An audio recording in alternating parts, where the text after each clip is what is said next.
বাবা ডেকেছিলে? আজকে অফিসে একটা মিটিং আছে।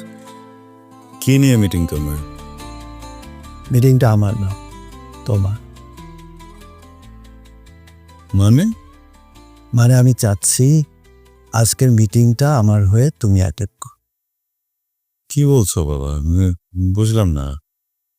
তোমার মিটিং কেন আমি অ্যাটেন্ড করব?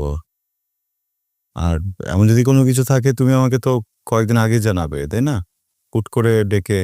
আর হচ্ছেটা কি ভাই? সেদিন মা আমাকে বাজারে পাঠালেন, আজকে তুমি তোমার জায়গায় আমাকে অফিস করতে বলছো, মিটিং করতে বলছো।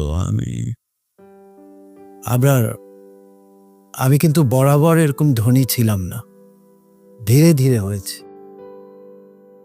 তখন কিন্তু আমি প্রতিদিনই বাজারে যেতাম, আর তোমার মাকে আমি বলেছিলাম তোমাকে বাজারে পাঠানোর জন্য। বাজারে গেলে ওই তৃণমূল মানুষদের সাথে একটা মেলামেশার সুযোগ তৈরি হয়।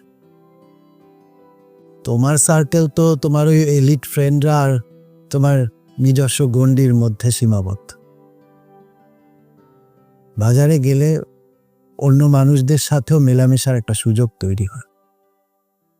বাবা আমি তোমার বাজারের লজিকটা বুঝলাম না, কিন্তু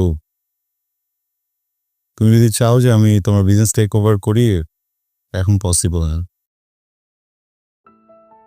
প্রিপেয়ার হতে হবে, পসিবল না। মেন্টালি প্রিপেয়ার হওয়ার একটা বিষয় আছে, এর আগে কোনোভাবেই সম্ভব না বাবা। আমি তো তোমাকে এখনই বসতে বলছি না, কিন্তু আমি তো ধীরে ধীরে তোমাকে তৈরি করতে চাই। মানে বাবা হিসাবে তোমাকে তৈরি করা তো আমার দায়িত্ব। আমি অফিসে সবাইকে বলে দিয়েছি আজকে আমি অফিসে যাচ্ছি না, সবাইকে বলে দিয়েছি। বড় আব্বু আসসালামু আলাইকুম। ওয়ালাইকুম আসসালাম। ইরা,